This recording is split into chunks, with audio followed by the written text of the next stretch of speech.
Assalamualaikum warahmatullahi wabarakatuh. Perkenalkan, nama saya Nila Eka Purniawati, NIM E1E12085.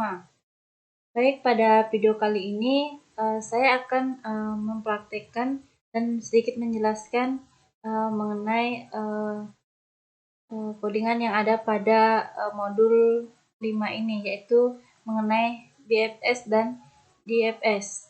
Nah, di sini kita langsung saja coba tuliskan pada editor kita di MATLAB. Yang pertama di sini kita tuliskan yang di modul ini ya. Kita pindahkan ke MATLAB. Pertama di sini ada S.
Nah, seperti ini.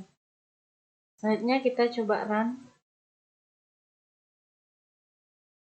Nah, ini muncul figurnya seperti ini.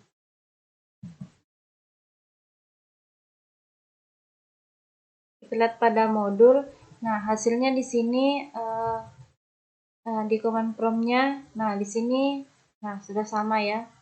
Nah, hanya kan di sini tidak di-scan-kan duanya. Jadi di sini ada 2, 1, 6, 7, 8, 9, 10, 3, 4, 5. Nah, sama seperti pada modul. Nah, selanjutnya di sini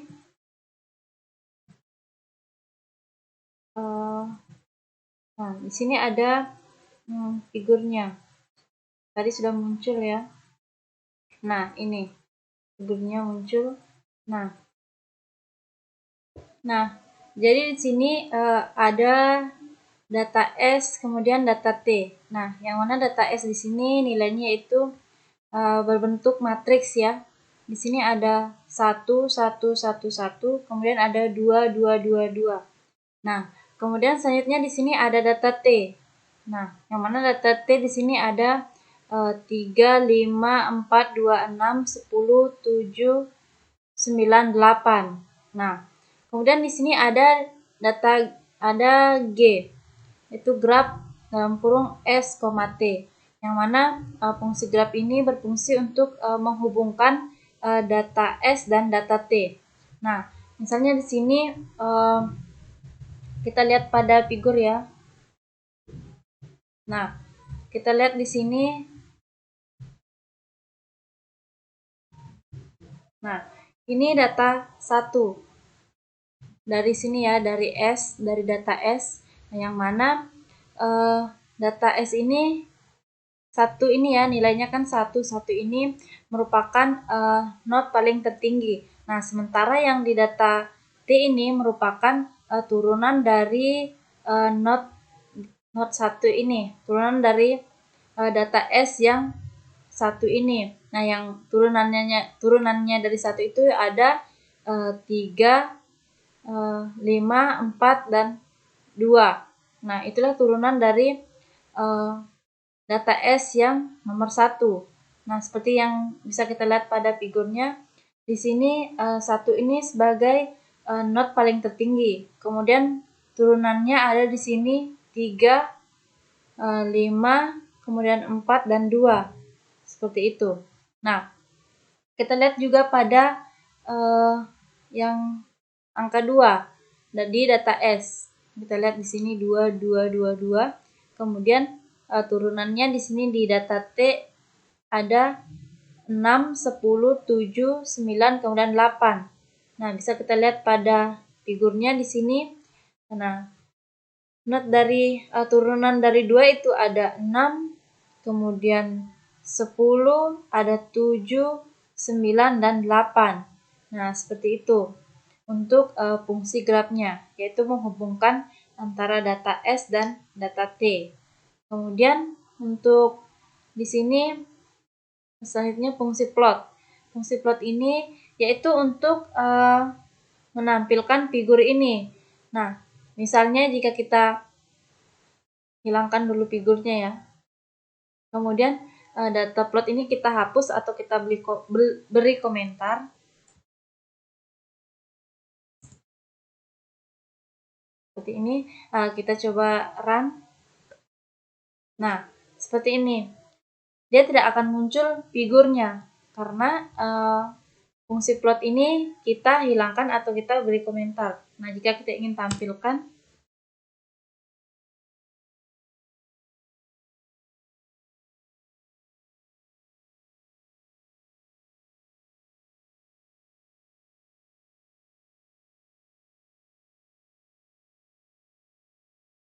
nah, kita coba tampilkan dan kemudian kita run.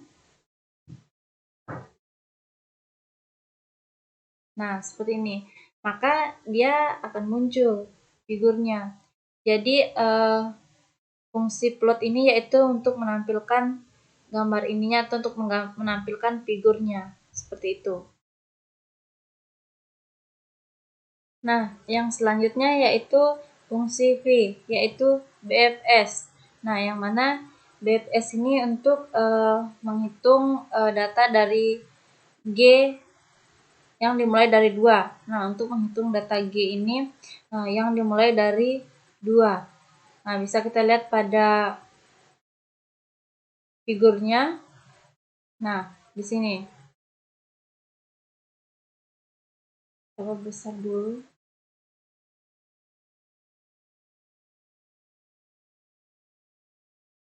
Nah, di sini bisa kita lihat BFS ini yaitu untuk menghitung data G yang dimulai dari 2. Bisa kita lihat pada command window-nya, di sini dimulai dari 2, yaitu ini. 2, kemudian ke 1, kemudian langsung ke 6, ke 7, 8, 9, 10, baru kemudian ke 3, ke 4, dan ke 5. Jadi begitulah caranya BFS menghitung. Nah, seperti BS pada umumnya. Seperti itu. Jadi dia tuh menghitung langsung ke turunannya dulu, keturunan dari 2 ini, baru kemudian ke tetangga-tetangganya ini, di sebelahnya ini, seperti itu. Nah, bagaimana jika untuk DFS-nya? Nah, untuk DFS-nya di sini kita bisa ganti yang DFS, kemudian kita ganti DFS. Nah, kita coba run.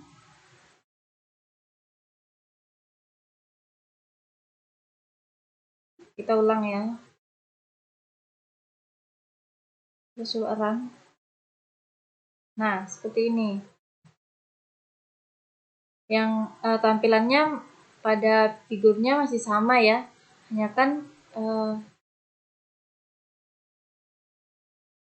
yang berbeda pada command window-nya. Kita coba lihat. Nah, di sini dimulai dari 2, kemudian dia langsung ke 1. Langsung ke 1, kemudian ke 3, ke 4, ke 5, baru kemudian pada turunannya, yaitu ke 6, ke 7, ke 8, ke 9, dan ke 10. Jadi DFS ini dia itu dimulai dari ini tetangga-tetangganya dulu ya. Yang tadi kan DFS dia langsung ke turunannya dari 2 ini. Tapi untuk DFS dia dimulai dari sampingnya dulu, sampingnya baru kemudian ke turunannya. Ya, dari 2 itu kemudian ke 1, kemudian ke 3, ke 4, ke 5, kemudian ke 6, ke 7, ke 8, ke 9, ke 10.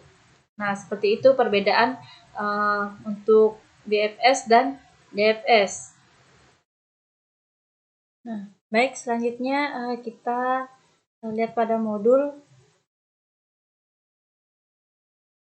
Nah, di sini ada contoh soal untuk DFS Deep Graph.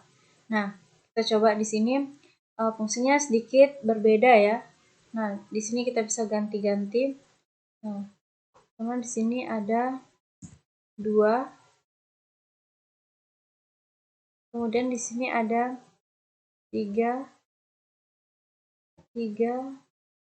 kemudian 3, kemudian ada 4 dan 6. Nah, untuk di bawahnya di sini ada 2, kemudian 4, kemudian 5, kemudian 6,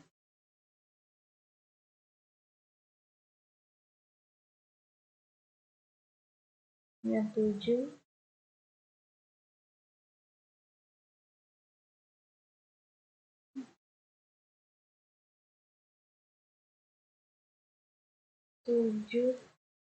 kemudian 4, 1 dan 4. Nah, pada fungsi G-nya di sini kita ubah menjadi deep graph ya, seperti pada modul.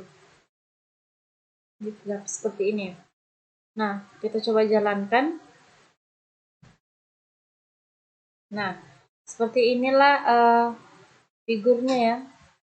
Nah, bedanya pada yang tadi, graph yang tadi dengan deep graph ini beda ya tampilan pada figurnya, sangat berbeda. Nah, pada deep graph ini di sini sudah ada dengan arahnya ya, mengarah kemana, misalnya 1 mengarah ke 4 atau ke 2 atau ke 5 ya. Di sini sudah langsung ditampilkan dengan arahnya. Nah, tapi di sini pada comment window-nya hanya ditampilkan 2 dan 5. Nah, berarti di sini dimulai dari 2 ya. Berarti 2 ini hanya bisa mengarah ke 5. Nah, seperti itu. Nah, seperti yang kita lihat juga pada figurnya, di sini not yang 2 ini hanya bisa mengarah ke 5. Karena di sini sudah ada memang arahnya ya. Nah, misalnya di sini ini kan mulai dari 2. Nah, misalnya di sini saya ganti dimulainya dari 5. Misalnya dimulai dari 5. Kita coba run.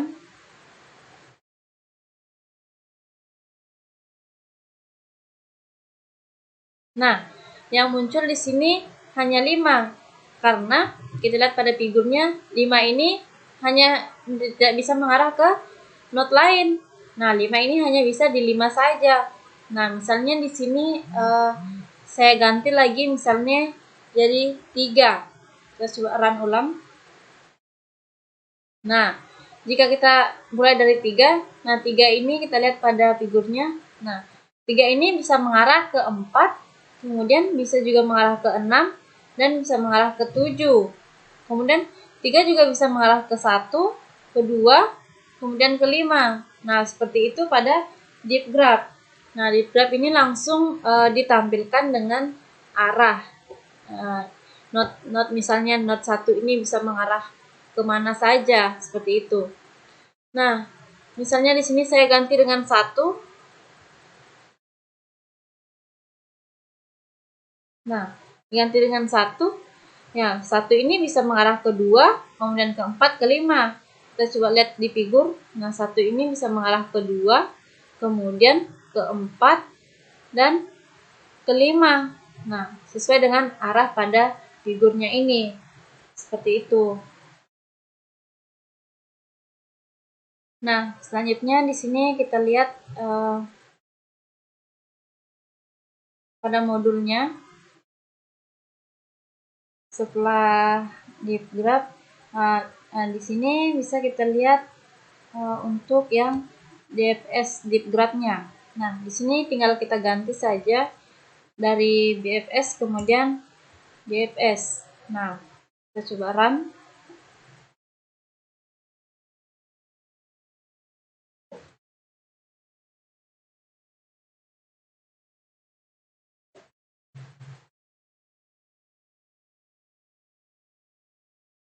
Nah, di sini kita lihat pada figurnya ya. Nah, untuk DFS-nya ini dia, nah di sini saya mulai dari 1 ya. Nah, di sini hasilnya kemudian 5, kemudian 4. Nah, seperti itu. Nah, misalnya di sini saya ganti 5 ya. Saya ganti 5, kemudian saya run. Nah, cuma 5. Nah, saya ganti 3 ya. 3. Nah, hasilnya di sini tidak jauh berbeda dari yang sebelumnya ya, yaitu BFS dengan DFS. Nah, bisa kita yang membedakan di sini yaitu di DFS ini kan ini mulai dari 3. Kemudian yang dia cari itu anunya dulu ya, turunannya dulu. Nah, di sini ada 3, kemudian 4, 1, kemudian 5, kemudian 6, baru ke 7. Nah, coba kita ganti di sini BFS ya. Kita coba ganti BFS, kita lihat hasilnya. Nah, hasilnya berbeda. Nah, di sini kalau BFS dia dimulai dari 3, kemudian 4, nah, terus 6. Dia selesaikan dulu yang di tetangganya, di samping-sampingnya ya. Beda dengan DFS. Nah, DFS dia selesaikan dulu untuk turunannya. Dia selesaikan yang di sebelah kiri dulu. Nah, dari 4, kemudian 1, 5, kemudian ke 6, baru ke 7. Berbeda dengan BFS, dia di tetangganya dulu ya. Maksudnya di samping-sampingnya dulu. Nah, kalau DFS dia mengarah ke kiri dulu, yaitu keturunannya terlebih dahulu. Nah, jadi seperti itulah perbedaan DFS dengan DFS. Nah, demikianlah video penjelasan dari saya. Kurang dan lebihnya mohon dimaafkan. Assalamualaikum warahmatullahi wabarakatuh.